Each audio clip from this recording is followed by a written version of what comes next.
Helo, Alison ydw i eich syfewr. Fe ddylech fod wedi cael llythyr yn sôn am fy ymweliad heddiw? Byddwn gwneud arolwg o'ch cartref ac yn dweud wrthych am SATC. O ie, o'n i'n gwybod bod chi'n dod heddi. Allwch chi'n atgoffa i beth yw SATC? Wel, mae SATC yn enw ffansi ar gyfer rhywbeth syml. Mae'n sefyll am Safonau Ansawdd Cymru sy'n cael ei gosod gan y Llywodraeth. Mae rhaid i'n cartrefi ni gyd gyrraedd y safon hon.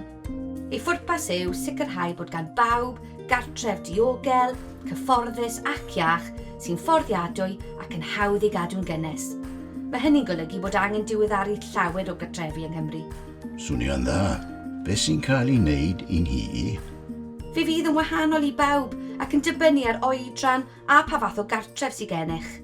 Byddwn yn asesu ffenestri, drysau, toiau, insuleiddio, gwresogi, awyru, yn ogystal â cheginnau, ystafelloedd molchi a lloriau. O, iawn. Pryd bydd hyn i gyd yn dechrau? Fi'n ffili aros am ychydig o welliannau. Mae wedi dechrau'n barod a dweud y gwir, ond byddwn yn gweithio ar hyn dros yr ychydig flynyddoedd nesaf. Byddwn yn gweithio'n agos gyda chi ac yn siarad â chi am yr hyn byddwn ni'n ei wneud a phryd. Mae'n swnio fel y gallai fod yn llawer o waith. Peidiwch y phoeni, byddwn yn rhoi unrhyw gymorth sydd ei angen arnoch ac yn gwneud yn siŵr eich bod yn gwybod sut i ddefnyddio unrhyw offer newydd. Ar ddiwedd y gwaith, byddwn yn rhoi tystysgrif i chi i ddangos bod eich cartref yn bodloni'r safon. Nawr, well i ni gychwyn ar eich arolwg mwyn i ni allu penderfynu beth allwn ni wneud.